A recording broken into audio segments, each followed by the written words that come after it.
I hadn't set foot in Chicago for 3 years. Standing outside St. Augustine Cathedral, watching mourners file through heavy oak doors, I knew exactly how long it had been. 3 years, 2 months, and 16 days since the fight that severed me from my twin sister. The cab driver had asked if I was okay when I gave him the address. I must have looked as hollow as I felt. My reflection in his rearview mirror showed a stranger with blonde hair, pulled back too tight. Blue eyes rimmed red from crying on the flight from Prague. 28 years old, and I'd just lost the only person who shared my face, my DNA, half my childhood memories. Natalie was dead. Car accident, they said. The words in the email from her neighbor felt clinical, detached. Your sister passed away in a single-vehicle collision on Lakeshore Drive. Funeral services Friday at 2.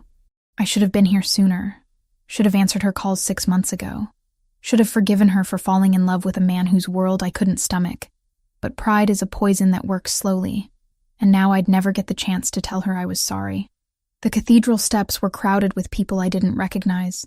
Expensive suits, designer dresses, the kind of polished crowd that didn't belong at the funeral of a woman who used to steal my clothes and eat cereal straight from the box. These weren't Natalie's people. At least, not the Natalie I remembered. I pushed through the entrance. Late because my connecting flight had been delayed. The service had already started. A priest's voice echoed through the vaulted space. But I couldn't focus on his words. My eyes locked on the casket at the front, draped in white lilies. She was in there, my mirror image, forever still. Then I felt it, the weight of attention shifting like a physical force. Heads turned. One by one, the mourners twisted in their pews to stare at me. Gasps rippled through the crowd. A woman in the third row clutched her chest, her face draining of color. An older man stood abruptly, his chair scraping against marble. They were looking at me like I was a ghost.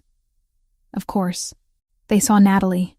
We were identical twins, same bone structure, same blue eyes, same wheat blonde hair. The only differences were invisible. She'd been fire where I was ice, impulsive where I was calculated. Our parents had trained us both, passed down their skills in observation, languages, survival, but Natalie had wanted freedom from that legacy. I'd embraced it. Natalie? Someone whispered her name like a prayer. I kept walking down the aisle, my heels clicking against stone. Every eye followed me. I didn't belong here. That much was clear. But I needed to see her one last time.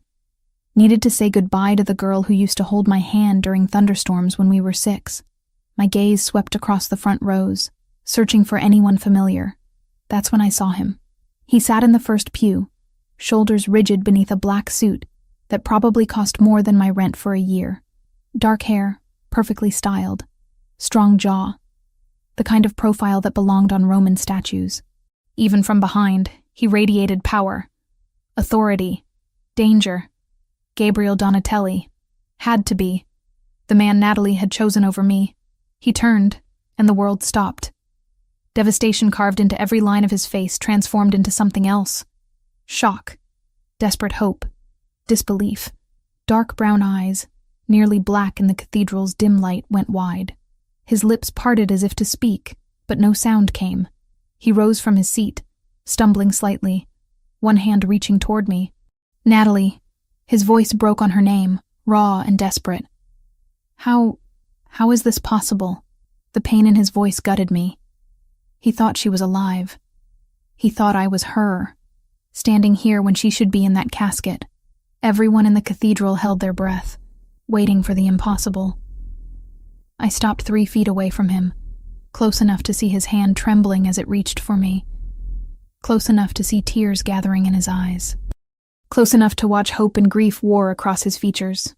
"I'm not Natalie," I said quietly, my voice steady despite the chaos. "I'm her sister, her twin sister." The words hit him like a physical blow. His reaching hand froze in midair, then slowly lowered.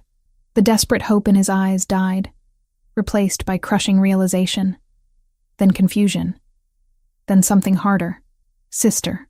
He said the word like he was testing it, trying to make sense of reality. Twin sister. Identical, I confirmed, watching him process this. "My name is Lauren Cooper. Natalie never mentioned me? Something flickered across his face. Pain. Betrayal. She said her parents were dead. No siblings. No family. His jaw clenched. She never mentioned you. Around us, whispers exploded.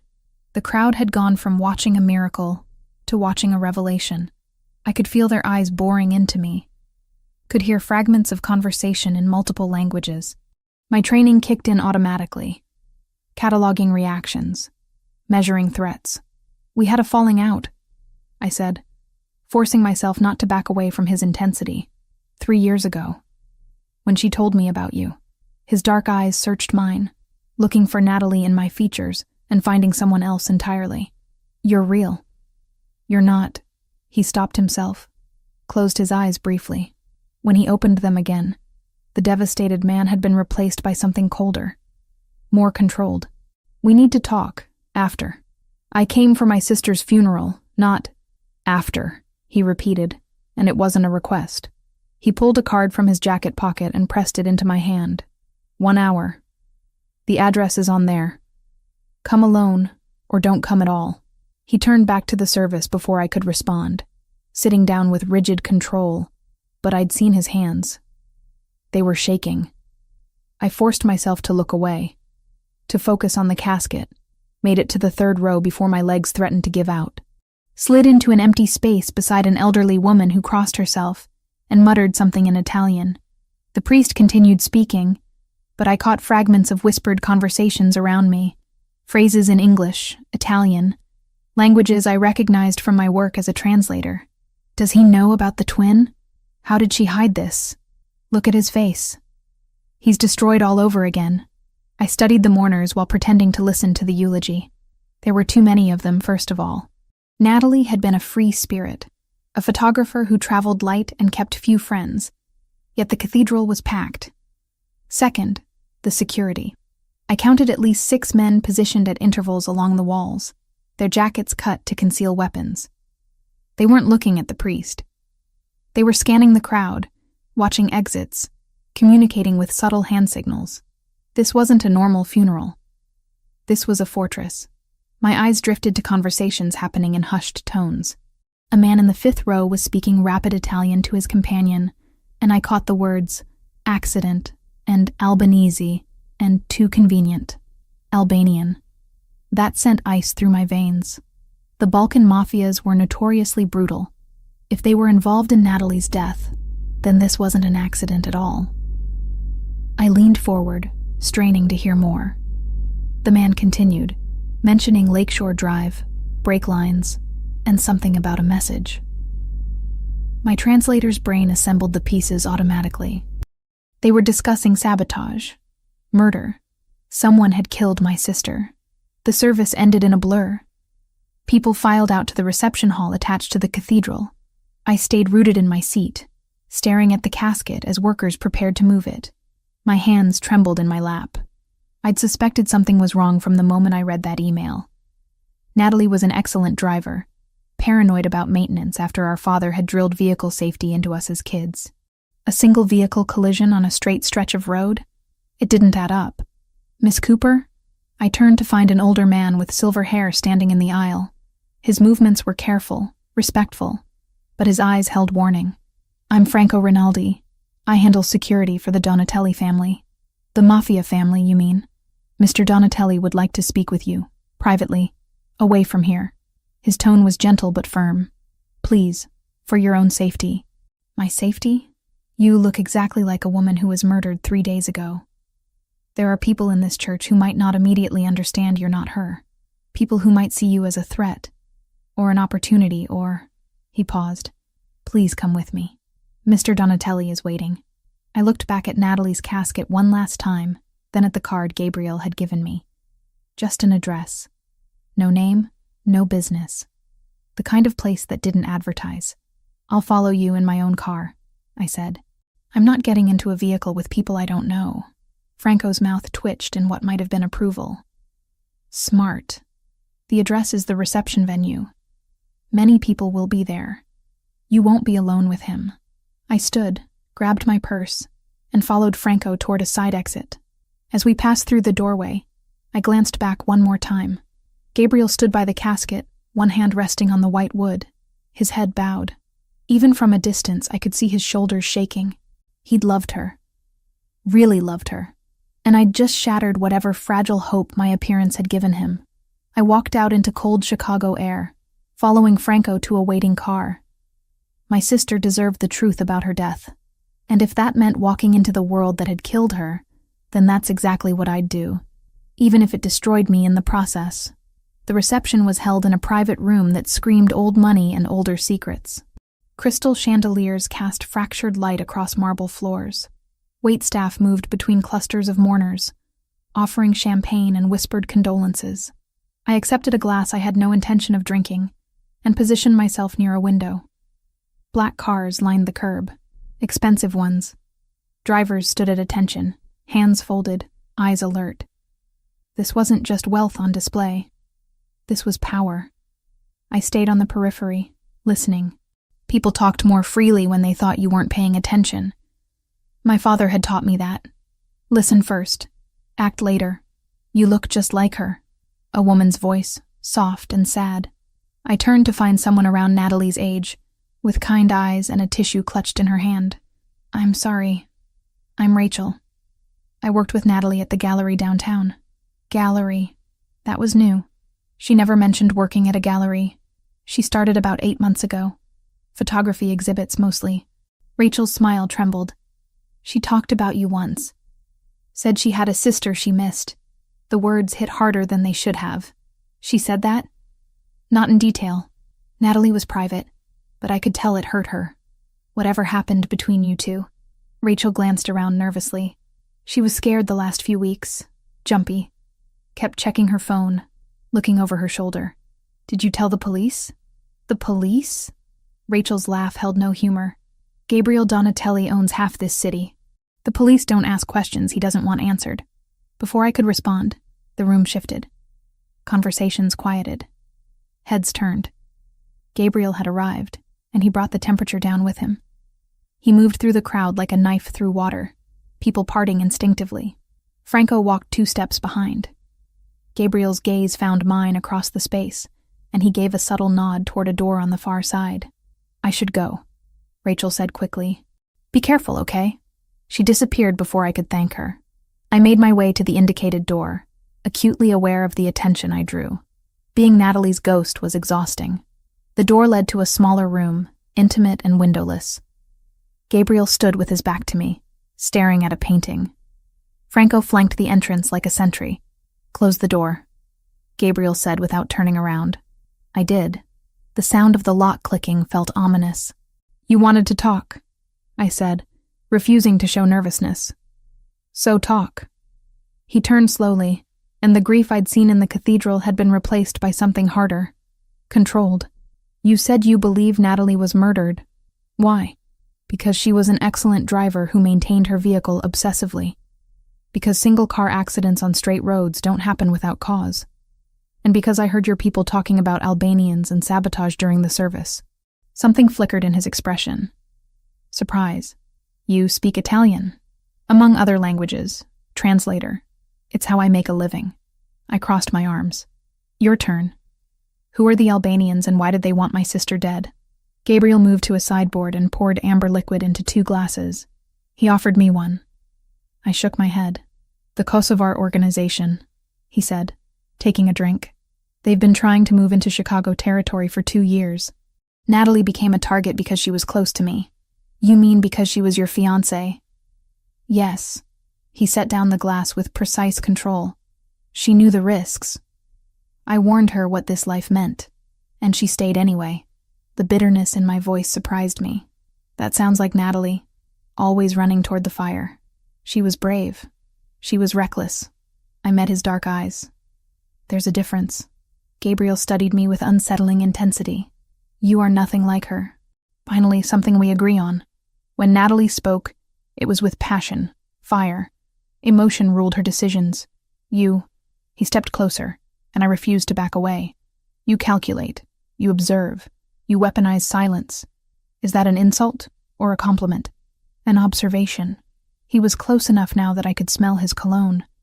Something expensive and cedar dark. One that makes me wonder why she never mentioned having a twin. Especially one trained to disappear. My blood went cold. What? You move like someone taught you to avoid detection. You position yourself near exits. You listen more than you speak. Those are not natural instincts, Miss Cooper. They're survival skills. His head tilted slightly. Who taught you? I should have lied. Should have deflected. Instead, something in his directness pulled truth from me. Our parents. Before they died. And what were your parents? Careful. The corner of his mouth twitched. Almost a smile. I could have you investigated. Find out everything about you in 24 hours. Then why ask? Because I want to hear it from you. We stared at each other, locked in some unspoken battle of wills. Finally, I exhaled. They fled Russia in the 90s, started over here, taught us to protect ourselves, to leave no traces, to survive in a world that didn't forgive mistakes. Natalie rejected it. I embraced it. That's why she couldn't find you, Gabriel said, understanding dawning. She tried. Hired investigators. They found nothing. Because I didn't want to be found. The admission tasted like ash. I was angry, stubborn, and instead, you lost her. The words gutted me. I turned away, blinking back tears I refused to let fall. Are you trying to hurt me? Or does it come naturally? I'm trying to understand. His voice softened marginally. Natalie never spoke of you, yet she kept a photograph. One picture, hidden in her jewelry box. 2 blonde girls, maybe 6 years old, holding hands. I found it after she died. My breath caught. Halloween, dressed as matching princesses. Our mother had taken it the week before everything changed. She kept that? My voice cracked despite my best efforts. She did. Gabriel moved to stand beside me, not touching but present, which tells me that whatever happened between you, she never stopped loving you. And that you didn't come here just for answers. Of course I did. She was my sister. Then help me find who killed her. I turned to face him. You already know who killed her. The Albanians. I know who gave the order. I don't know who executed it, who tampered with her car, who watched her die. His jaw clenched. And I need to know before I can act. Act, I repeated. You mean retaliate. I mean justice. Your version of justice likely involves body bags and unmarked graves. He didn't deny it. Does that bother you? It should have. Normal people were bothered by violence, by vengeance, by the kind of justice that happened in shadows. But I wasn't normal. I'd been raised by people who understood that some threats required permanent solutions. No, I admitted quietly. It doesn't. Gabriel's expression shifted, something almost like respect crossing his features. Then work with me. Your skills, my resources. We find the truth together. And then what? I go back to my life and pretend this never happened? If you're smart, yes. I laughed, the sound harsh. I stopped being smart the moment I got on that plane to Chicago. Miss Cooper. Franco spoke from the doorway, his tone urgent. We have a situation. Gabriel's posture changed instantly, becoming something dangerous. What kind of situation? The kind that followed her here. My stomach dropped. What? Franco pulled out a phone, showed us security footage. Black sedan parked across from my hotel. 2 men visible inside, faces obscured. The timestamp showed them arriving 10 minutes after I'd checked in this morning. Albanian? Gabriel asked. Most likely. They've been stationary for hours. I processed this information with forced calm. They followed me from the airport. Or they've been monitoring the funeral.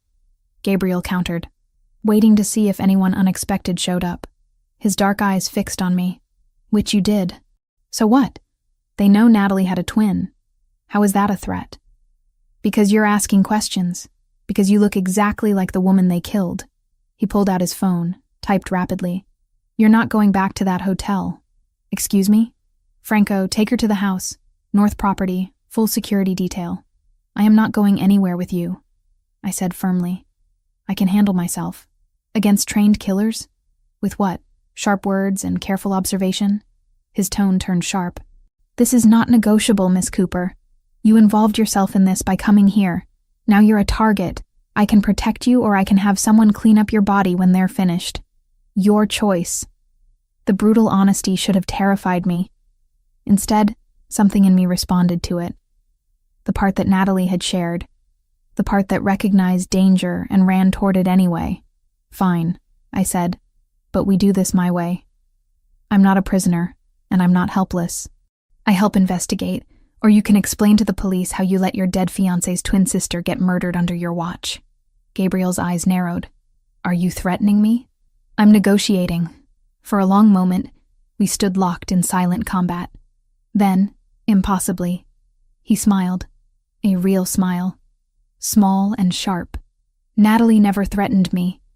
She would beg, cry, seduce. You hold a knife to my throat and dare me to bleed. Is that a yes? That's a we'll discuss terms in a secured location. He gestured to Franco. Take her. I'll handle things here and meet you in an hour. Franco moved toward me, respectful but firm. I grabbed my purse and followed him out a side exit, away from the reception, away from witnesses. As we walked toward a waiting car, I pulled out my phone and sent a quick message to my emergency contact. Just in case. The last thing I saw before the car door closed was Gabriel watching from a window, his expression unreadable. I'd just agreed to enter the world that killed my sister. The world I'd spent my whole life learning to avoid. But Natalie deserved the truth, and I was going to get it, even if it destroyed me. Franco drove in silence, his eyes constantly checking mirrors. 2 cars followed us, maintaining precise distance.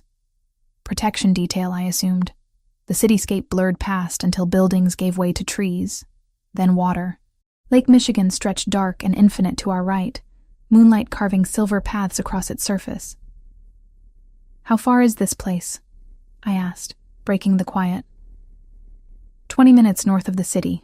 Secure location. Franco's tone was professional, almost gentle. Mr. Donatelli has several properties. This one is the safest. Safe from what, exactly?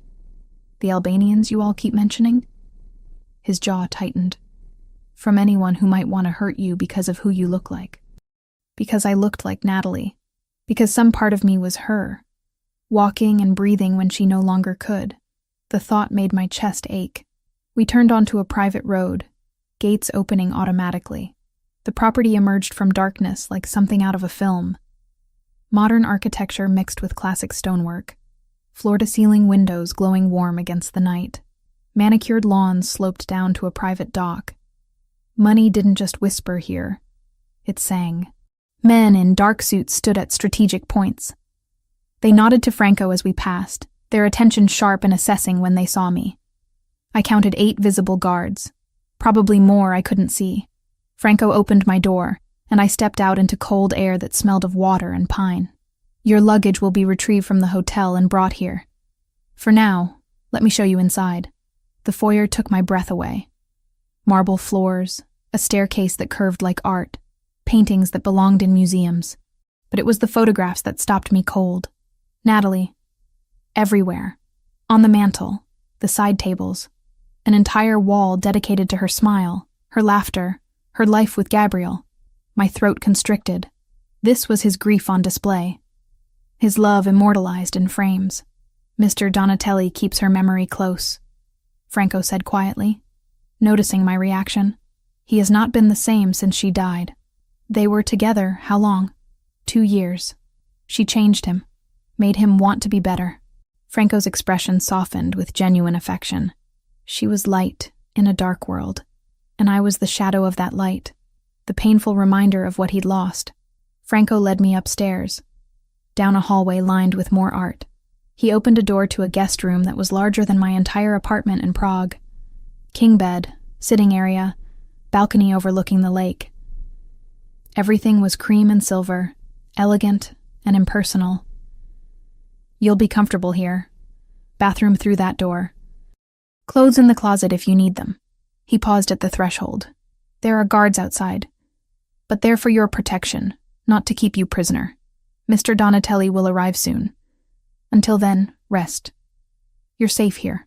The door closed with a soft click, leaving me alone with my thoughts and my sister's ghost. I explored the room with professional thoroughness. 2 exits, The door and the balcony. Windows locked, but not alarmed. Third floor, too high to jump but possible to climb down if necessary. Old habits from childhood training, assessing every space for escape routes. The closet held women's clothing. Natalie's, I realized, touching soft fabrics in jewel tones. Emerald, sapphire, ruby. She'd always loved bold colors. I'd preferred neutrals, grays and blacks that helped me disappear. Even our wardrobes reflected who we'd become. Movement outside caught my eye. I moved to the window, careful to stay partially hidden. A car pulled up, and Gabriel emerged, followed by another man I didn't recognize. They spoke briefly, Gabriel's body language tense, authoritative. Then he looked up, directly at my window, as if he knew I'd be watching. Our eyes met across the distance. Even from here, I felt the intensity of his gaze. He disappeared inside. Minutes later, a knock on my door. "Come in," I called, already knowing who it was. Gabriel entered, and the room seemed to shrink around his presence. He'd removed his suit jacket, loosened his tie. Exhaustion lined his face, but beneath it, something harder remained. The grief-stricken fiancée from the funeral had been replaced by someone else entirely. Someone dangerous. "You settled?" he asked, closing the door behind him. As much as one can be when kidnapped by a Mafia boss. His mouth quirked. Rescued. The word is rescued. Semantics. He moved to the window, looked out at the dark water. This was Natalie's favorite room. She'd spend hours on that balcony, photographing the lake at different times of day. The information hurt. "You brought me to her room? It's the safest one. Best sightlines, reinforced walls, direct access to security." He turned to face me, though I suppose that wasn't the only reason. What was the other reason? Maybe I wanted to see if you'd react the same way she did. If you'd stand at that window and see what she saw. His dark eyes searched mine. But you don't. You cataloged exits, assessed threats, calculated risk. Even in grief, you're a survivor first. Is that criticism? It's admiration. He crossed to a dresser, opened a drawer, and pulled out a leather journal. I found this after the funeral, hidden in Natalie's things at the gallery. The police report on her accident is cursory at best. But this tells a different story. He handed me the journal. Natalie's handwriting covered the pages, familiar loops and curves that made my heart clench. I forced myself to focus on the words. Dates, times, descriptions of men following her, license plates, notes about conversations she'd overheard. My sister had been investigating something, documenting it with the same thoroughness our father had taught us. She was tracking the Albanians, I said, flipping through pages, trying to identify who was giving orders, who was making moves. Without telling me, Gabriel's voice held pain and anger in equal measure. She knew I would have stopped her, protected her.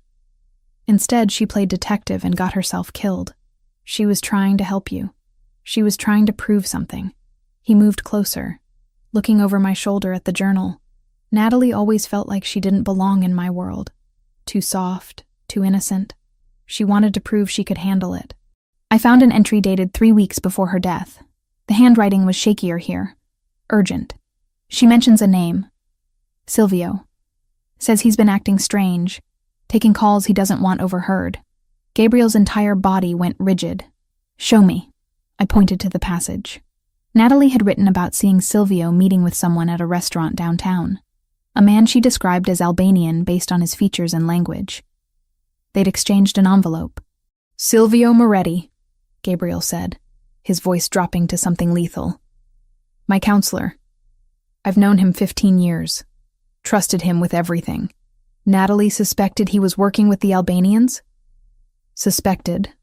Not confirmed, but I could see the gears turning in his mind, reassessing every interaction, every decision. If she's right, if Silvio betrayed me, then he didn't just pass information. He killed her. He gave them everything they needed to get to her. The fury in his voice was terrifying and oddly comforting. This was a man who would burn the world down for revenge. "We need proof," I said, forcing logic into the emotional storm. "Suspicion isn't enough. Proof can be extracted. Through torture, that won't hold up in any court." Who said anything about courts? Gabriel took the journal from my hands, his fingers brushing mine. The contact sent electricity up my arm. You need to understand something, Lauren. In my world, justice doesn't come from judges and juries. It comes from loyalty and consequences. If Silvio betrayed me, betrayed Natalie, he'll answer for it. Permanently. I should have been horrified, should have argued for law and order and civilized solutions.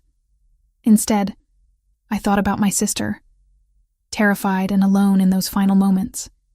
About someone tampering with her car, watching her drive away to her death. Then let's get proof, I said quietly. And when we do, you can handle it however you see fit. Gabriel studied me for a long moment, and something shifted in his expression. Understanding, maybe. Recognition that we weren't so different, he and I. Both raised in worlds where violence was currency and survival meant hard choices. A sharp sound shattered the moment. Breaking glass, shouting from downstairs. Gabriel's gun was in his hand before I could process what was happening. Stay here. Lock the door. What's going on? Someone just breached the perimeter. He moved to the door, every line of his body coiled and ready for violence. Franco! The door burst open and Franco appeared, weapon drawn, blood streaming from a cut on his temple. Albanians, 3 vehicles. They rammed the gate. Gabriel's expression went cold. How many? At least a dozen. Maybe more. Gunfire erupted from somewhere below. Glass shattered. Men shouted in multiple languages. My training kicked in, overriding panic. Where's the safest location in the house? Panic room, basement level, Franco said. But we need to move now. Gabriel grabbed my hand, pulling me toward the door. His grip was firm, steady. Stay behind me. Don't stop for anything. We ran. The hallway was chaos. Smoke filled the air. Alarms shrieked. And somewhere below, men were dying. Gabriel kept my hand locked in his as we moved, Franco leading with his weapon raised. 2 of Gabriel's guards appeared from a side corridor, taking defensive positions. Cover the stairs, Gabriel ordered. No one gets past this floor. We descended a back stairwell I hadn't noticed earlier. The sounds of fighting grew more distant, contained to the front of the house. Gabriel's security was holding the line, buying us time. The basement was surprisingly modern. Concrete reinforced with steel, emergency lighting casting everything in harsh white. Franco led us to what looked like a wine cellar, but when he pressed his palm to a panel, a section of wall slid open. The panic room was exactly what I expected. Reinforced walls, surveillance monitors showing multiple angles of the property, emergency supplies, weapons, a fortress within a fortress. How long can we stay here? I asked as Franco sealed the entrance behind us. As long as necessary, Gabriel said, moving to the monitors. His jaw clenched as he watched his men engage the attackers. Though I don't plan to hide while my people fight. Your people are trained for this. You're more valuable alive than dead in some pointless shootout. His dark eyes cut to me. Pointless? Strategic, I corrected. You said yourself this is about loyalty and consequences. Getting yourself killed before you can deliver those consequences would be pointless. Franco made a sound that might have been a suppressed laugh. She has a point, boss. Gabriel's expression remained hard, but he turned back to the monitors. I watched over his shoulder as the battle unfolded in grainy black and white. The Albanians were professional, coordinated. They'd come prepared for Gabriel's security, which suggested inside information. They knew the layout, I said quietly. Knew where your guards would be positioned. Someone told them. Silvio. Gabriel's voice was lethal. He's not answering his phone. Neither is his second in command. Convenient timing. Franco, I want Silvio found. Now. And I want to know where he was tonight. Franco was already on his phone, speaking rapid Italian to someone on the other end. Meanwhile, the monitors showed Gabriel's men slowly gaining ground. The attackers were retreating, outnumbered and outgunned now that the element of surprise had faded. 10 minutes later, it was over. Bodies littered the front lawn, most of them Albanian. 3 of Gabriel's men were injured, 1 seriously. But they'd held the property. All clear, Franco reported, receiving confirmation through his earpiece. Perimeter secure, ambulance en route for our wounded. Gabriel holstered his weapon. The bodies? Being handled. Police have been notified it was an attempted robbery. They won't ask questions. Of course they wouldn't. This was just another night in a world where violence was currency, and law enforcement looked the other way. We returned upstairs to find the house transformed. Bullet holes pocked the walls.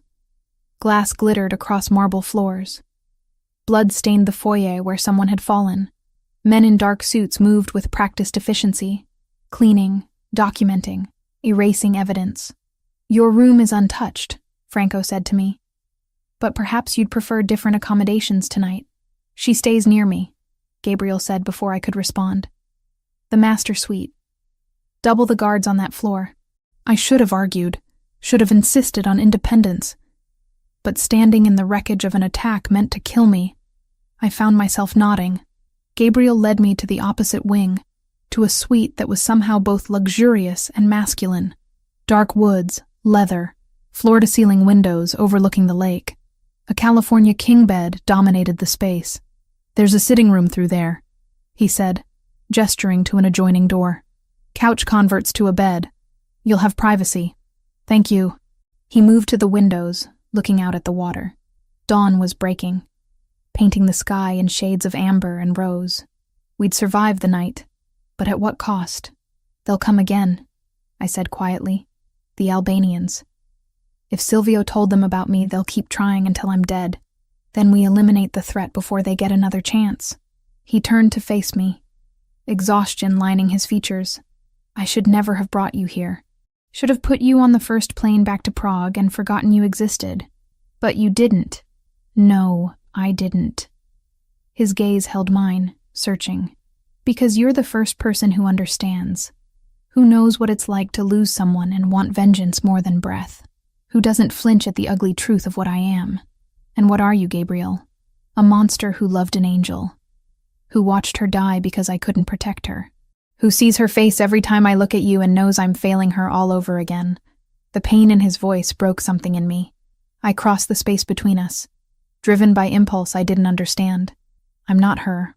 I'll never be her. But I'm here. And I'm not going anywhere until we find who killed my sister." His hand came up, fingers tracing my jaw with devastating gentleness. "You look so much like her. Same face, same eyes. But when you speak, when you move, you're completely different. It's like watching a familiar melody played in a different key.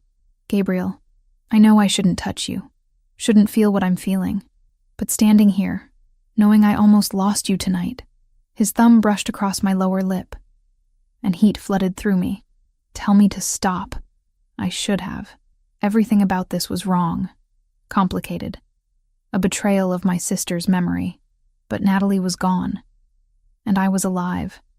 And the man standing before me made me feel something I'd never experienced.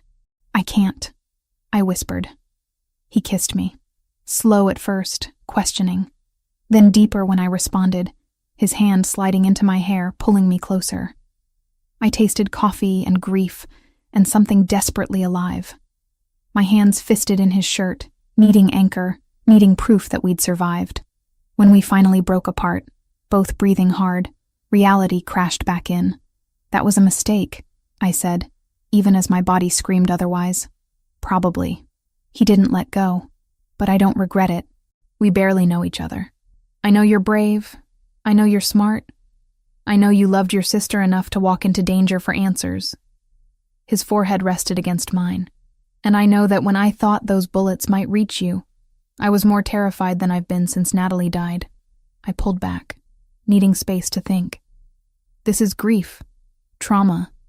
Two people clinging to each other because we're both broken. Maybe. Or maybe it's two people finding something real in the middle of hell. He let me go, stepping back. "Get some rest. We'll talk about Silvio when you wake up. Where are you going?" "To deal with the aftermath. To make sure my men are cared for. To start hunting the bastard who betrayed us." His expression hardened. "And when I find him, I'm going to make sure he regrets every breath he took after selling out Natalie." He left before I could respond, leaving me alone in his suite, with the taste of him still on my lips, and questions I couldn't answer. I wandered into the sitting room, found the couch. Through the windows, the lake stretched endless and serene, indifferent to the violence that had unfolded on its shores. Somewhere out there, Silvio was hiding. Somewhere out there, the Albanians were planning their next move. And somewhere in this complicated mess, I was falling for the man who'd loved my sister first. I pulled out my phone, scrolled through old messages from Natalie. Most were years old before our fight. Pictures of her smiling, voice memos of her laughter, evidence of a life lived fully. One message caught my attention, sent 6 months before she died. I met someone, Laure. Someone incredible and terrifying and completely wrong for me. If you were here, you'd tell me to run. But I think I'm going to stay and see where this goes. I hope someday you'll forgive me enough to meet him. She'd been talking about Gabriel, about falling in love despite knowing the danger, about choosing to stay anyway. And now I was following her path, step by terrible step. A soft knock interrupted my thoughts. Franco stood in the doorway, carrying a tray with coffee and pastries. Thought you might need this. It's been a long night. Thank you. I accepted the coffee gratefully. Franco, can I ask you something? Of course. Gabriel and Natalie. Were they happy? He considered the question carefully. They were complicated. She brought light to his darkness, but she was also frustrated by the limitations of his world. He loved her desperately, but struggled to let her be independent. They fought about it often. About her investigating the Albanians. About everything. She wanted to prove herself capable of surviving his world. He wanted to keep her sheltered from it. Franco's expression softened. In the end, neither got what they wanted. But yes, beneath the complications, they were happy. And now I'm here, looking like her ghost, complicating everything. You're not complicating anything, Miss Cooper. You're giving him something I haven't seen since she died. Hope. Franco headed for the door, then paused. For what it's worth, I don't think you're a ghost. I think you're exactly who you are. And maybe that's what he needs instead of a memory. He left me with those words, and a tray of food I couldn't eat. Outside, the sun climbed higher. I'd come to Chicago for answers about Natalie's death. Instead, I'd found myself tangled in the same dangerous web that had killed her. And worse, I was starting to understand why she'd stayed. I woke to the sound of raised voices. For a disoriented moment, I forgot where I was. Then reality crashed back. Gabriel's house. The attack. The kiss that shouldn't have happened. I checked my phone. 2 p.m. I'd slept for hours. The voices were coming from downstairs. I recognized Gabriel's tone. Controlled fury barely leashed. I moved to the door, cracked it open enough to hear. I don't care what excuse he gives. Gabriel's voice carried up the stairwell. Silvio knew about the attack. His phone records show calls to known Albanian operatives. Boss, he's asking to meet. Says he can explain everything. That was Franco, measured and careful. It's a trap. Probably. But he claims he has proof the Albanians are planning something bigger. Silence stretched. Then Gabriel spoke. His voice colder than I'd ever heard it. Set it up. Neutral location. Full security. And Franco? Whatever happens, Silvio doesn't walk away. I dressed quickly in clothes from the closet. Black jeans that fit surprisingly well. A charcoal sweater. Natalie's clothes, I realized. We'd always been the same size. Gabriel was in his office when I found him, standing at the window with his back to the door. He didn't turn when I entered, but his shoulders tensed. You heard, he said. Statement, not question. Hard not to. You weren't exactly quiet. I wasn't trying to be. He finally faced me, exhaustion carving lines around his eyes. Silvio wants to meet tonight, claims he has information, and you think it's a trap. I know it's a trap. The question is whether the information is worth walking into it. He moved to his desk, pulled up security footage on his computer. We found him through his mistress. The screen showed a middle-aged man with silver hair and sharp features. Handsome in a polished way, expensively dressed. He was pacing in what looked like a hotel room, phone pressed to his ear, gesturing wildly. That's Silvio? 30 years in this life. I've known him since I was 18. Gabriel's jaw clenched. And he sold out Natalie for what? Money? Territory? Cowardice? He looked at me, really looked, and something shifted in his expression. You're wearing her clothes. Everything else I own is still at the hotel. She wore this the night I met her, gallery opening downtown. She took my picture without asking, said I had interesting shadows. The intimacy of the memory hung between us. Gabriel, I know this is complicated, that I should keep my distance, that you're her sister and this is wrong. His hand moved to my face, cupping my cheek. But I can't seem to stay away from you. We kissed once, in the aftermath of violence and grief. That doesn't mean... It means everything. His thumb traced my cheekbone. Because I've been thinking about it all day. Because you're not her, Lauren. You're something entirely different. And that terrifies me. I should have pulled away. Instead, I leaned into his touch. What are you saying? I'm saying I want you to come with me tonight. To the meeting with Silvio. I want your eyes on this. Your instincts. You see things others miss. He paused. But more than that, I want you close because the thought of you out of my sight makes me reckless. You want me at a confrontation with the man who killed my sister. I want you helping me get justice for her. I considered this. Every rational part of me screamed that I should leave Chicago. But the part that had loved Natalie, that had inherited our parents' darkness, wanted to see Silvio's face when he realized his betrayal had consequences. Okay, I said. I'll come. Gabriel pulled a small handgun from his safe. Glock 43, 9mm, easy to conceal. Franco will get you a holster. I took the weapon, checked the chamber, tested the weight. The movements came automatically, muscle memory from training sessions when I was 15. You handle that like you've done it before, Gabriel observed. I have, though I've never shot at a person. Hopefully tonight won't be your first time. The hours until the meeting crawled by. Franco fitted me with an earpiece and a holster that sat comfortably at the small of my back. He walked me through the warehouse layout using blueprints, showing me exits, cover points, danger zones. You stay with Mr. Donatelli at all times, Franco instructed. Silvio is dangerous. He's cornered, desperate. Don't underestimate him. At 8:30, we left. 3 cars, 12 men, enough firepower to start a small war. I sat in the back with Gabriel, his hand finding mine in the darkness. Neither of us spoke. The warehouse loomed against the night sky, dark except for a single entrance lit by harsh spotlights. Silvio's people were already visible, 4 men positioned strategically. Everyone clear on the play? Gabriel spoke into his radio. Confirmations came back. Good. Let's end this. We exited the vehicles. The cold October air bit through my sweater. Gabriel's hand rested on the small of my back as we walked toward the entrance. Franco walked ahead, weapon visible. Inside, the warehouse was exactly what I expected. Concrete floors, rusted equipment, the smell of old oil and decay. Silvio stood in the center under a hanging work light, looking smaller than he had on the security footage. Older, frightened beneath the expensive suit. Gabriel, his voice carried across the empty space. Thank you for coming. Give me one reason I shouldn't kill you right now.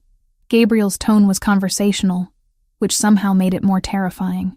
Because I can give you Victor Castrati, the Albanian boss, location, schedule, vulnerabilities, everything you need to end this war before it destroys you. And why would you do that? You've been working for them. I've been surviving. They approached me a year ago, threatened my family. I gave them information to keep them safe. But they went too far. Silvio's eyes drifted to me, and genuine pain crossed his face. I never wanted Natalie dead. That wasn't supposed to happen. But it did. Gabriel's voice dropped to something lethal. Because you gave them everything they needed to get to her. They said they just wanted leverage. I swear, Gabriel, I didn't know they'd kill her. His voice broke. I've been trying to make it right ever since. By waiting until they attacked my home? Until they nearly killed Lauren? Gabriel took a step forward. Your redemption comes too late. Wait. I spoke for the first time, and everyone's attention shifted to me. You said you're giving us Victor. What's the catch? Silvio's eyes met mine, and I saw calculation behind the fear. The catch is that I walk away. New identity, money, protection. I disappear, and you get the man who actually ordered Natalie's death. No. Gabriel's response was immediate.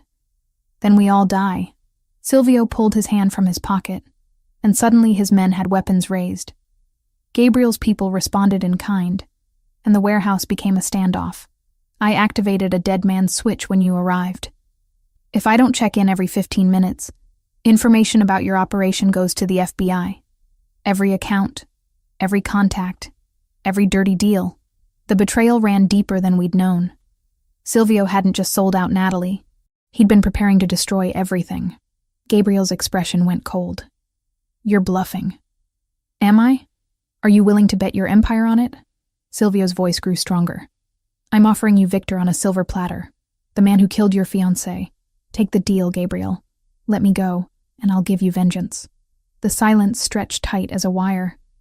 I could feel Gabriel's fury radiating beside me. He wanted Silvio dead. But he wanted Victor more. Show me proof, Gabriel said finally. Proof you actually have access to Victor. Silvio pulled out his phone, tapped the screen, then turned it toward us. A photo showed Victor Castrati entering a building, timestamp from earlier today. Another showed his schedule for the next week, detailed and specific. I've been his inside man for a year. I know everything. Silvio's smile was bitter. Take it or leave it, Gabriel. Decide fast. My next check-in is in 8 minutes. Gabriel looked at me, and I saw the question in his eyes. What would I do? Let Silvio walk to get Victor, or demand justice now and risk everything? I thought about Natalie, about how she'd tried to prove herself in a world that ultimately killed her, and I thought about what she would want. Not revenge against the messenger.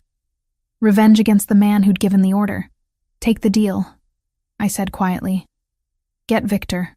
Gabriel's jaw clenched, but he nodded. Fine. Give us Victor, and you walk. But Silvio? He stepped closer. If you're lying, if this is a setup, I will find you. I will find everyone you've ever loved. And what happens to them will make you wish you'd died here tonight. Silvio swallowed hard. I understand. Then talk, and make it count. What followed was 30 minutes of information. Victor's location, a penthouse in downtown Chicago. His schedule, his security detail, his weaknesses. Silvio laid it all out with the precision of someone who'd been planning this revelation for months. When he finished, Gabriel pulled out his phone and made a call. Let him go. Full surveillance. If he contacts the Albanians, end him. Silvio and his men backed toward the exit. At the threshold, he paused and looked back at me. For what it's worth, Miss Cooper, your sister was brave.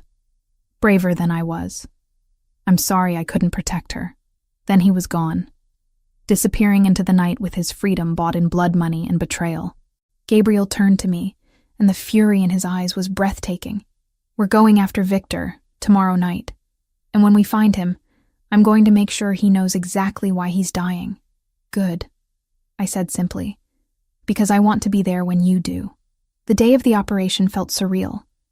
Gabriel's people moved through the house like shadows, assembling weapons, reviewing blueprints, communicating in coded language. I stayed in Gabriel's office, monitoring communications equipment while Franco walked me through the plan. Victor's penthouse occupied the top 3 floors of a luxury building downtown. Heavy security, both electronic and human.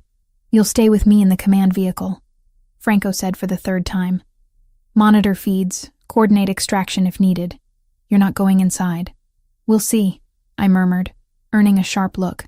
Gabriel appeared in the doorway, dressed in black tactical gear that somehow made him look even more dangerous. His dark eyes found mine across the room. Lauren, a word. He gestured to the hallway. I followed him to an empty room, watched him close and lock the door. The air between us crackled with tension. I need you to promise me something, he said, stepping close. If things go wrong tonight, if I don't make it out, don't. I pressed my fingers to his lips. Don't say it. I have to. His hand covered mine, pulled it away but didn't let go. If I don't make it, Franco has instructions. Money, protection, everything you need to disappear. Go back to Prague. Just survive. Gabriel, these past days with you, they've reminded me what it feels like to want something beyond revenge, to imagine a future that isn't just blood and darkness. His hand cupped my face. Natalie loved me, but she never understood this life. You, though, you understand the darkness because you carry it too. We barely know each other. It's not. His forehead rested against mine. You're not her shadow, Lauren. You're your own light. Sharper, colder, more dangerous. And it terrifies me how much I want that. I kissed him. Hard and desperate, pouring every complicated feeling into it. He responded instantly, backing me against the wall, hands tangling in my hair. The kiss deepened, became something consuming. When we finally broke apart, both breathing hard, reality settled back in. Come back alive, I whispered. That's all I ask. I intend to. He stepped back, the cold strategist returning. Victor dies tonight, for Natalie. 6 hours later, I sat in the command vehicle with Franco, watching feeds from cameras Gabriel's people had positioned around Victor's building. 15 men had gone in, Gabriel leading the assault team. The operation unfolded with brutal efficiency. First the security systems, disabled. Then the guards, neutralized quietly. Gabriel's team moved like ghosts. Approaching target floor. Gabriel's voice came through my earpiece. Gunfire erupted through the feed. Victor's personal security had been waiting. The screens showed chaos, muzzle flashes in the darkness, men falling. Gabriel, report, Franco barked. Static. Then, taking heavy fire. Victor's in the wind, heading for his private elevator. Block it. Don't let him reach the garage. More gunfire. Then I saw it. A secondary feed showing the garage level. A black SUV pulling up, engine running. Victor's escape route. Franco, look, I pointed. He's going to get away. Franco cursed.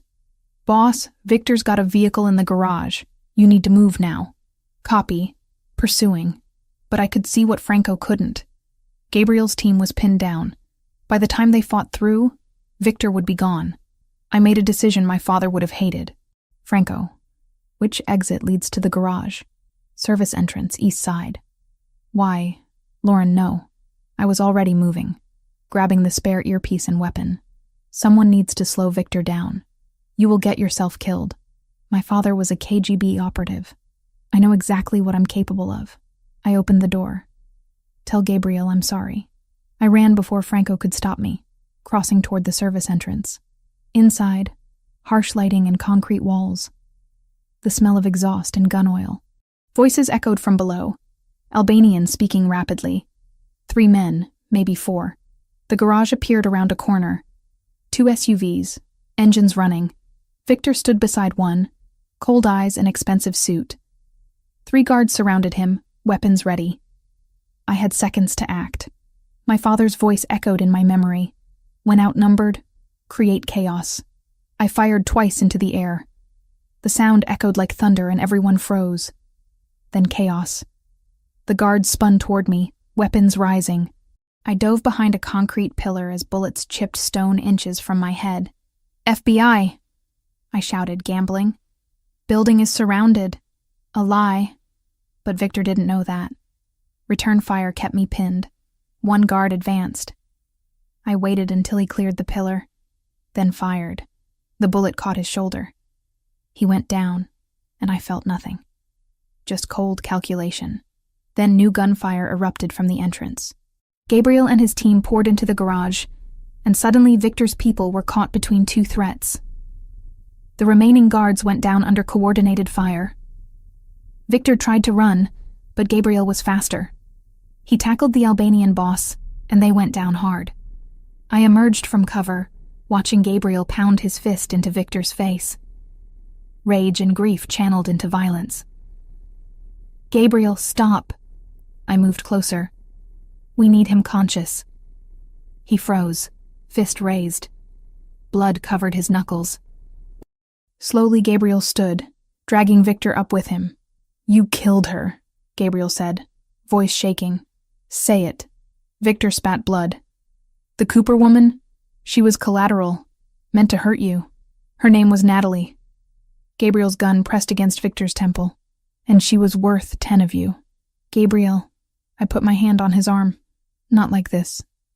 Make him answer for it properly. Turn him over to your contacts. Let him rot in prison where his own people can reach him. Gabriel's finger tightened on the trigger. For a heartbeat. I thought he'd ignore me. Then slowly, he lowered the weapon. "Franco, take him." Gabriel shoved Victor toward his second-in-command. "Make the calls. Get him buried somewhere he'll never see daylight again." Franco moved quickly, securing Victor while calling in favors. Around us, Gabriel's team conducted cleanup. Gabriel turned to me, and I saw it happen. The moment he processed what I'd done. "You could have died." His voice was quiet, dangerous. "You could have died, and it would have been my fault. I made a choice. Victor was escaping. Not you!" The words exploded from him. "I can't lose someone else. I can't watch someone else I care about bleed out because of this life. But you didn't. I'm fine." He pulled me against him, holding tight. "Don't do that again. Don't make me choose between revenge and keeping you safe." "Okay," I whispered. "I promise." We stood like that while his team worked around us. Eventually, Franco approached. "Boss, we need to move. Police will be here in 10 minutes. Gabriel released me slowly. "Lauren rides with me." The drive back was silent. Gabriel's hand found mine in the darkness, trembling. Not from fear. From the aftermath of violence. From nearly losing control. From having to choose. Back at the house, his people melted away. Gabriel led me upstairs to his suite. Into the bathroom where he turned on the shower and just stood there. Staring at nothing. "Let me help," I said quietly. I helped him remove the gear, the weapons, the vest. Beneath it all, bruises were already forming. A graze on his ribs where a bullet had come too close. "This needs cleaning," I said. "It's fine." "It's not fine. Sit down." He obeyed. I found a first aid kit, cleaned the graze with careful efficiency. My hands didn't shake. "That would come later. You're good at this," Gabriel observed. "I've had practice." "Your parents really were operatives." "Yes, they taught us everything. How to survive, how to disappear, how to do what's necessary." I taped a bandage over the wound.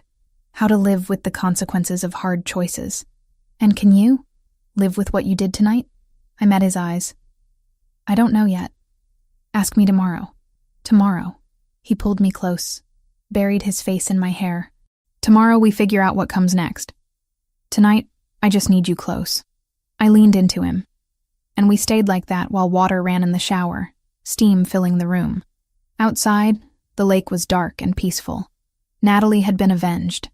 Victor would pay for what he'd done. But the cost was written in blood and bullets and the knowledge that I'd crossed a line tonight. And the terrifying part was that I didn't want to go back. 2 weeks after Victor's capture, I stood in my hotel room staring at a plane ticket to Prague. The room felt sterile after Gabriel's lake house, all beige walls and generic art. My luggage sat packed by the door, ready for a life I wasn't sure I wanted anymore. My phone buzzed. "Gabriel," for the 3rd time that morning. I let it go to voicemail. We'd been dancing around the same conversation for days, both knowing we needed to talk, but neither brave enough to start. The truth was simpler and more complicated than either of us wanted to admit.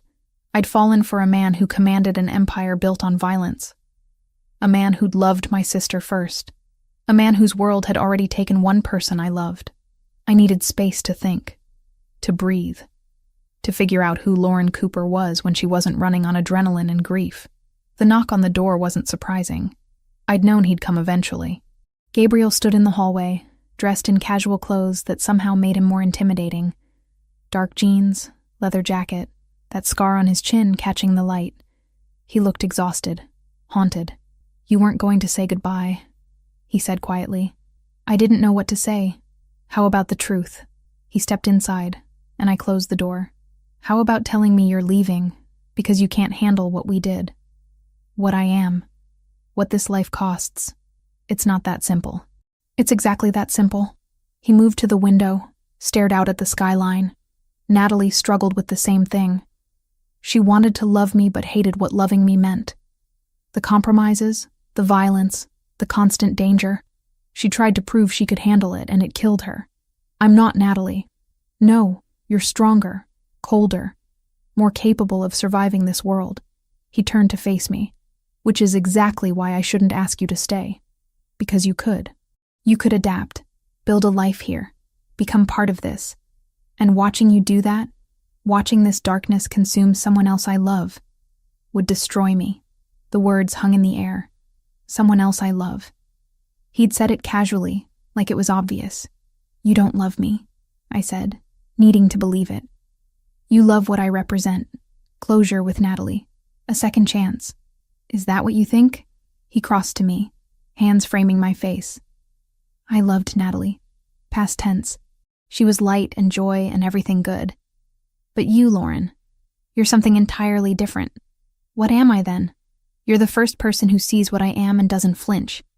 Who understands that some darkness can't be washed away with good intentions. Your sharp edges and cold calculation.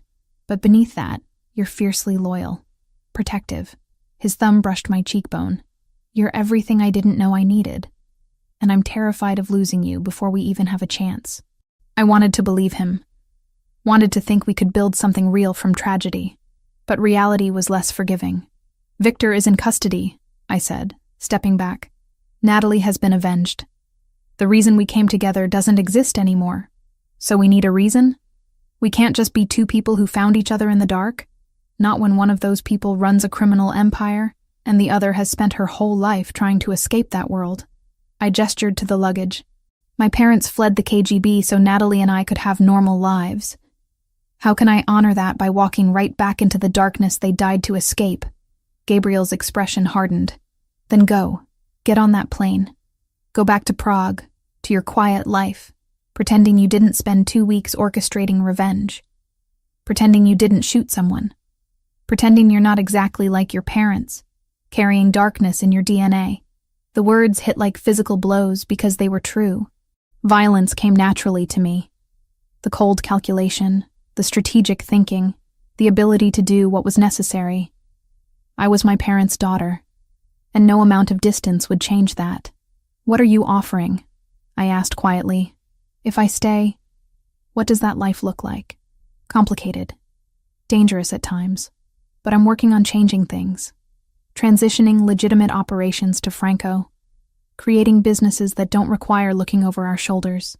It'll take time, but I'm serious about it. Because of me? Because of us. Because I'm tired of this life. Natalie wanted me to change, but I wasn't ready. With you, he moved closer. With you, I want to be better. Not perfect, not innocent, but better. And if I can't do it, if I try to be with you and the weight breaks me, then I'll let you go. No guilt, no chains. But Lauren, his hand found mine. Don't walk away before we even try. Don't let fear of what might happen steal what we could have. I looked at our joined hands. His scarred from years of violence. Mine marked by the past 2 weeks. We were both damaged. Both carrying darkness. Maybe that was why this could work. I need conditions, I said finally. If I stay, I maintain my independence, my career, my identity. I'm not becoming someone's kept woman. I wouldn't want you to. And you follow through on the transition. Franco takes over dangerous operations within 6 months, or I'm gone. Agreed. And we visit Natalie's grave. Together. I need to talk to her. Explain this. Make peace with loving the man she loved first. Gabriel's expression softened. We can go today. The cemetery was quiet. Autumn leaves covering the ground in shades of copper and gold. Natalie's grave was in the newer section. Her headstone simple. Natalie Cooper. Beloved daughter. Sister. Fiancée. Gabriel stood beside me, his hand finding the small of my back. Support without pressure. Hi, Nat, I said quietly. I'm sorry I wasn't here sooner. Sorry for 3 years of silence, for letting pride keep us apart. Wind rustled through nearby trees. I met him. Gabriel. The man you loved. I glanced at him. You were right. He's worth the risk. Worth the complications. I didn't understand that before, but I do now. I loved her, Gabriel said, speaking to the stone. But I wasn't good enough for her. Wasn't ready to be what she needed. I failed her and I'm sorry. Tears tracked down my face. I'm going to try, Nat. To be with him. I need you to be okay with that. I need to believe you'd understand. The wind picked up, and somewhere a bird called. It felt like permission. Gabriel pulled me against his side. She'd want you happy. She'd want both of us to find something good from all this pain. You think so? I know so. Natalie was many things, but she wasn't vindictive. She loved you. That doesn't stop just because she's gone. We stood there for long minutes. Finally, I placed flowers on the grave, white lilies like the ones at her funeral. I'll come back, I promised. I'll tell you how it goes. You won't be forgotten, Nat. Not by me, not by him. You'll always be part of our story. As we walked back to the car, Gabriel's arm around my shoulders, I felt something shift. Acceptance. The past couldn't be changed. Natalie was gone, and two people who'd found each other through tragedy were choosing to see if love could grow in darkness. Where to? Gabriel asked as we reached the car. I looked back at Natalie's grave one last time, then at the man beside me. Home, I said simply. Take me home. He understood. Not my hotel, not Prague. Home to the lake house, to the life we were choosing to build together. The drive back was quiet, comfortable. Gabriel's hand found mine across the console, and I didn't pull away. This was my choice, my risk, my leap into the unknown. And for the first time since arriving in Chicago, I felt something beyond grief and anger. I felt hope, fragile and frightening, but undeniably real. The lake house appeared through the trees, windows glowing warm. Franco stood on the porch, but he smiled when he saw us. Welcome back, Miss Cooper, he said. Your room is ready. Though I suspect you'll be needing different accommodations now. Franco, Gabriel warned, but there was no heat in it. What? I'm just saying what everyone's thinking. Franco's expression turned serious. For what it's worth, I'm glad you stayed. Boss needs someone who isn't afraid to challenge him. That's the plan, I said. Inside, the house felt different. Less like a monument to Natalie, and more like a place that could hold new memories. Her photos were still there, still honored, but they didn't dominate. Gabriel had made changes, creating space for me without erasing her. I'll have your things moved from the hotel tomorrow, he said, leading me upstairs. But tonight, I just want you here. Want to know you're safe, that you're staying, that this is real. We reached the master suite, and he paused. Last chance to change your mind. To say this is too fast, too complicated, too much. I kissed him instead of answering. Slow and deep, pouring certainty into it. When we finally broke apart, he rested his forehead against mine. I'll spend the rest of my life proving you made the right decision. Good, I whispered, because I'm going to hold you to every promise you made today. Outside, the lake reflected the rising moon, dark and peaceful. Tomorrow would bring challenges, complications, the hard work of building something new from broken pieces. But tonight, for the first time since Natalie's death, I felt like I was exactly where I belonged. In the darkness, finding light. In the grief, finding love. In the ending, finding a beginning. Based on the outline and the style of the previous transcriptions, here is part 8. 9 months had passed since I'd chosen to stay. 9 months of watching Gabriel slowly transform from a man who ruled through fear into someone building something legitimate. The transition wasn't easy or clean, but it was real. Tonight was the culmination of everything. A charity gala at the Four Seasons, benefiting victims of organized crime. The irony wasn't lost on anyone. Gabriel Donatelli, former Mafia boss, now funding programs to help people escape the life he'd once commanded. I stood in front of the mirror, adjusting the emerald dress Gabriel had chosen. 6 months pregnant, my body had changed in ways I was still adjusting to. The baby kicked, reminding me that everything we'd built had become tangible, real, impossible to walk away from. You look beautiful, Gabriel said from the doorway. He wore a tuxedo that made him look dangerously handsome, though his eyes were softer now. Fatherhood suited him, even before our daughter arrived. I look like I swallowed a basketball. You look like everything I never knew I wanted. He crossed to me, hands settling on my swollen belly. Are you sure you're up for tonight? We can skip it if you're tired. And miss watching Franco officially take over? Not a chance. Tonight's event served dual purposes. Publicly, it was charity. Privately, it marked Gabriel's complete exit from the organization.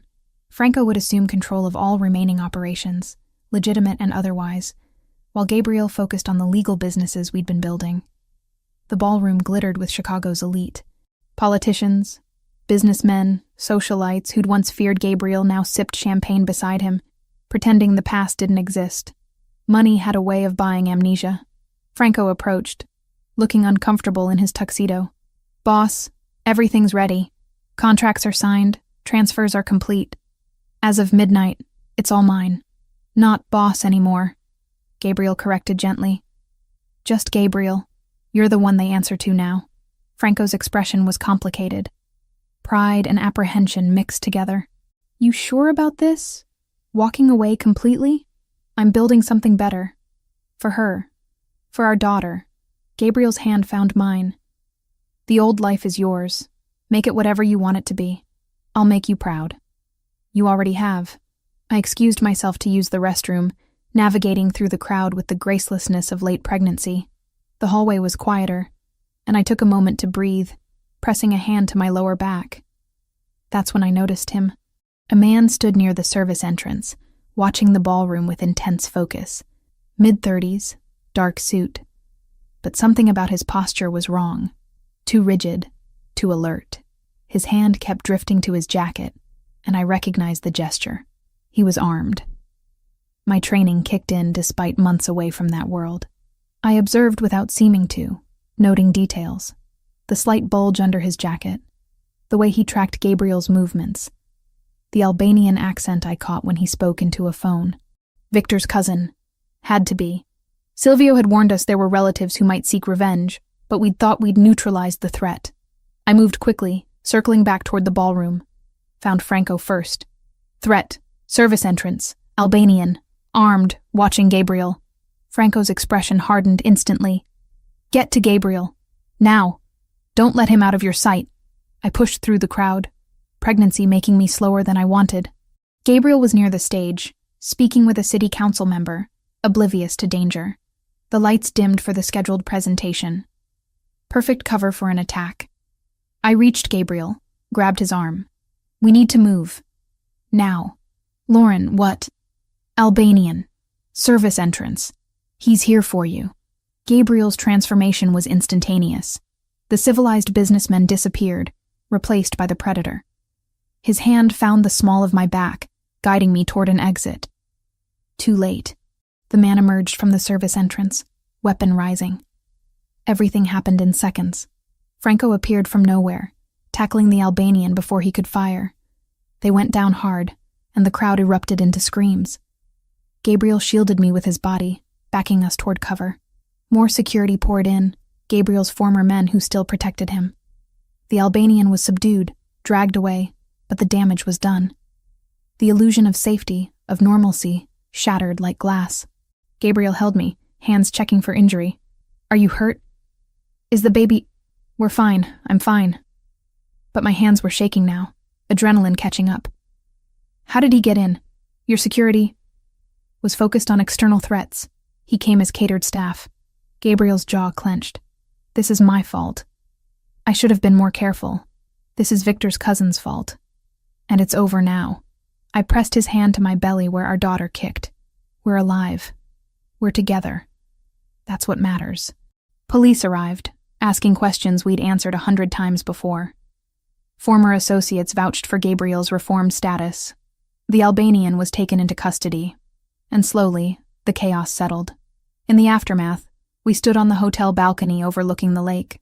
The same lake we'd stared at from Gabriel's house months ago. Dark and peaceful. And indifferent. "Maybe Franco should handle everything," Gabriel said quietly. "Maybe I'm fooling myself thinking I can build something clean from this. You already are building it. One foundation at a time." I leaned into him. Tonight was one man's vendetta. Tomorrow is a foundation helping abuse survivors. A scholarship program. Legitimate businesses employing people who need second chances. That's your legacy now. Our legacy. His hand covered mine on my belly. Her legacy. Speaking of which, we need to finalize her name. I thought we agreed. Natalie. I'd suggested it weeks ago. And Gabriel had cried. Not from grief this time, but from something gentler. Gratitude that I wanted to honor my sister this way. Natalie Cooper Donatelli, I said, testing it. Our daughter, carrying both our pasts into a better future. She'll be extraordinary, just like her mother. 3 weeks later, I sat in the same hospital where I'd once translated for victims of violence, now giving birth to hope made flesh. Gabriel held my hand through every contraction, every push, every moment of pain that led to something beautiful. When they placed our daughter in my arms, tiny and perfect and ours, I looked at Gabriel and saw tears streaming down his face. She has your eyes, he whispered, blue like the lake, and your stubborn chin. I traced the line of her jaw. Natalie, meet your father, the man who loved your namesake and chose to become better. Meet your mother, Gabriel added, kissing my forehead, the woman who saved me when I didn't know I needed saving. Later, when visitors had gone and the room was quiet, Gabriel pulled out his phone and showed me a photo. Natalie's grave, now marked with fresh flowers and a small plaque. Aunt Natalie, it read, forever loved, never forgotten. I went this morning, he explained. Told her about the baby, about you, about how we're trying to build something good from all the pain. What did she say? Nothing. Everything. The wind blew, and it felt like permission, like she was telling us to stop looking back and start looking forward. I held our daughter closer, breathing in her newborn scent. Forward then, toward whatever comes next. Together, always. Outside, the sun rose over Chicago, painting the sky in shades of gold and rose. A new day, a new beginning, a new life built from darkness and grief, and the stubborn choice to try. Natalie Cooper Donatelli slept peacefully in my arms, unaware that she was the bridge between past and future. The proof that sometimes the most broken people could create something whole. That love could grow in the darkest soil and bloom into something extraordinary. And somewhere, I like to think, my sister smiled.